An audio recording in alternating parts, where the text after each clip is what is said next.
Ka'ba-i Muazzamaning Ruknul Yamani degan burchagi bor. Aylanib kelganda Hajarul Asvad burchagidan oldingi burchak. Ozgina yirtib toshini chiqarishib qo'ygan. O'shani odamlar istilom qilishadi.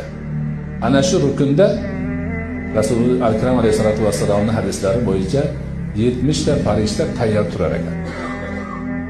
Turishar ekan. Ularning vazifasi nima? Vazifasi o'sha yerda turib kimki Allohumma as'alukal afva val afiyata desa, Allohumma sendan afvini so'rayman, ofiyatni so'rayman. Bu dunyo va oxiratda. Robbana atina fid dunyoni hammamiz bilamiz. Shuni aytsa, haligi 70 ta farish amin amin deydi ekan farishtalar. Haligi odamning duosini qabul bo'lishi uchun. Shuning uchun tavofda o'sha rukunga kelganda bilgan odamlar hammasi shu duoni o'qishadi. Chunki hadis turibdi-da.